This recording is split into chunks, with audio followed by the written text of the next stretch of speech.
I, 20 male, had an affair with a married mother, 38. I ruined her life and I feel absolutely awful. Is there anything I can do to fix this mess? Throwaway account for obvious reasons. This is a very long story, so I will try my best to condense it. So about a year ago I met Amy, not her real name, while interning at a large law firm. She worked as a paralegal, and it seemed like she was an integral part of the firm. Everyone liked and respected her. On the first day, she was tasked to show me around and get me acquainted with the staff, departments, etc. At first, we were really good friends. Then things got really personal. Amy began to mention how unhappy and unsatisfied she was with her marriage. Her husband is a lawyer, works at a different firm, who put his job over his family. According to her, there were some nights where he was so embroiled in work that he slept in his office. I was skeptical. I believed he was cheating on her. I tried my best to console her, but I really didn't know what to say. The weekend before my internship was set to end, Amy called me. We never really conversed outside of work. It was a work type of relationship, so I was surprised she calls. Full disclosure, I kinda had a crush on her. She was very attractive and smart. We spoke for about an hour about random crap, and then she asked if I wanted to come over. She told me that her husband took the kids, she had 2 children, to his parents who lived out of state, and that they will be gone for the rest of the weekend. I went to her house and to make a long story short we had SEs. I'm going to omit the explicit details, but I really enjoyed it. She told me straight up that she didn't want this to be a one-time thing. Again, she told me how terrible her husband was and that I shouldn't feel bad for this. I was making her feel happy while her husband didn't. I explicitly told her that if she was unhappy, then she should divorce him. She gave me some good reasons as to why she can't. This escapade lasted for about a year until Amy's husband found out. Her husband informed the law firm that she worked for that she had SEs with an intern. They conducted an investigation and ultimately fired her. He filed for divorce and, based on what she told me, it looks like she can potentially lose custody of her 2 children. I know I screwed up. I know I shouldn't have done what I did, but my hormones overtook me. I feel awful. Is there anything I could do to remedy this situation? I had an affair with a married woman that has ruined my life and I don't know what to do anymore. I'm partially making this post to get things off my chest and partially because I need advice. It's extremely long, so I apologize in advance, but it's a rather involved story. Some time ago I was in a relationship with an emotionally offensive girlfriend. Looking back on it, she was most likely manic. She was often the sweetest person, but when she wasn't, she would yell and scream and treat me like dog crap. There were a lot of reasons for this that allowed me to internally justify her behavior, but I'd prefer not to give too many details to avoid doxing. Honestly, anyone who already knows will definitely recognize me from the story anyways, but I don't care anymore. I had just moved to a new city to start a new job and knew absolutely no one.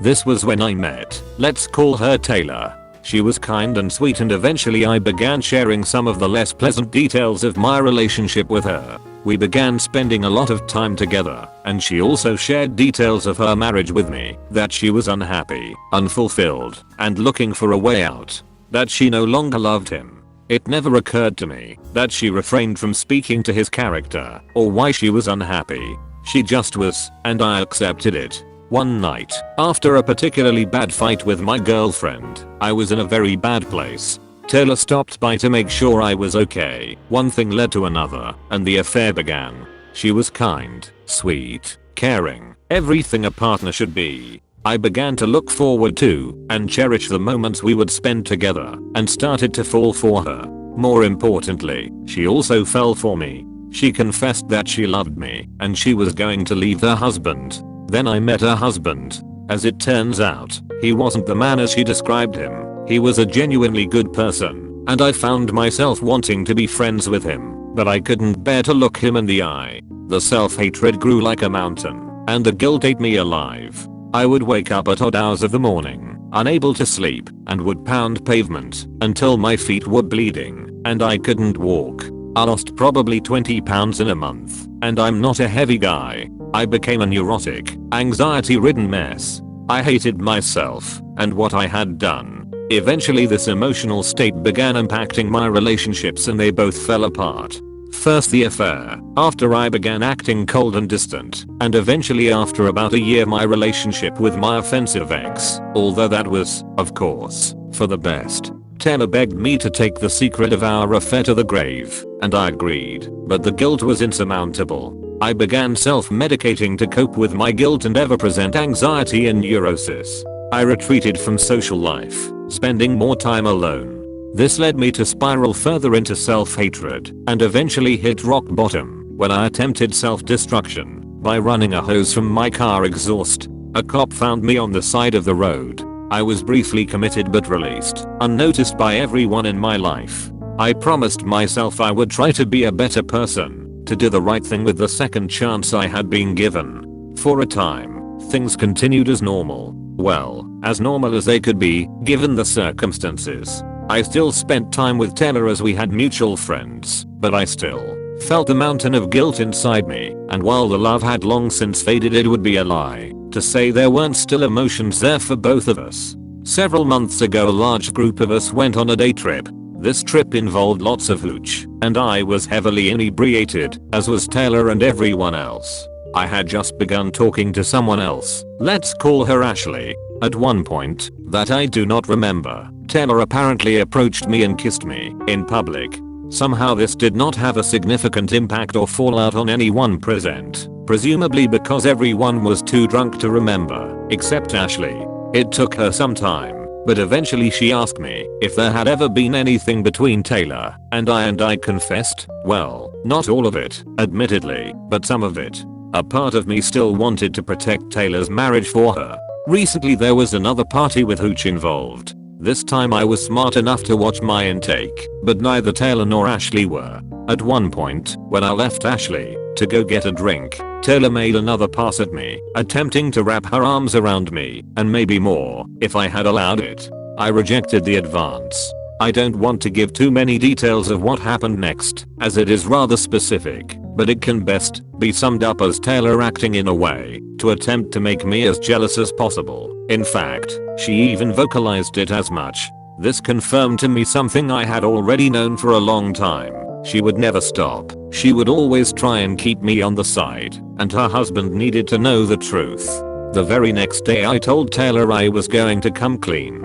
That my ex, as emotionally offensive as she might have been, deserved to know the truth, as did her husband. I knew what this meant. I had no delusions that Taylor would hate me for the rest of my life and likely never talk to me again. I told Taylor she could tell her husband when and how she wanted, so long as it was soon, as I felt she deserved that right. I told her to let me know when it was done, because I knew my ex would sing it from the rooftops when she found out, as she was the villain in our breakup, and it would give her moral high ground, which meant as soon as I told her then Taylor's husband would soon know as well. I should have known what would happen next. It's a Taylor's oldest time, isn't it?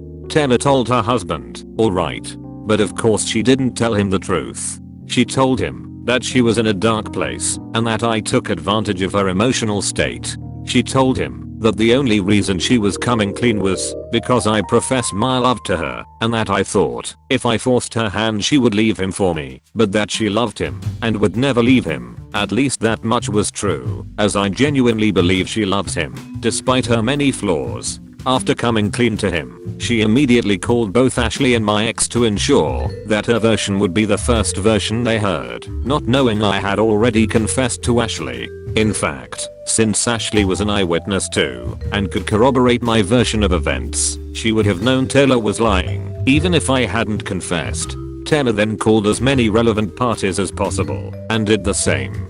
Within 24 hours I had lost basically every friend that I had.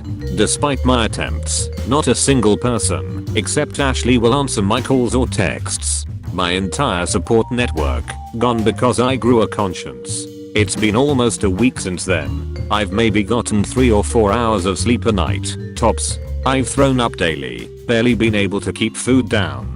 I've lost probably 15 pounds. The self-destructive thoughts have returned, and I'm terrified for my own sanity. Ashley has actually been amazingly supportive, having been in an emotionally offensive relationship herself, and understanding how that can drive someone to the brink. But still, I really don't deserve her. So, that's the story. Or at least, my version of the truth, I suppose. All stories have two sides. So my question is this. Should I tell her husband that she's still lying to him? If you were him, would you want to hear it? More importantly, would you even believe it? Or should I disappear, accepting my role as the villain in the story, and allow her to hang the weight of the affair around my neck to try and save her marriage? I'm genuinely trying to do the right thing and be a better person, but I don't know what the right thing to do is anymore. If you actually took the time to read this, thank you. Even if you don't know what I should do, the fact that you read it is enough. Typing this all out was a great weight off my chest.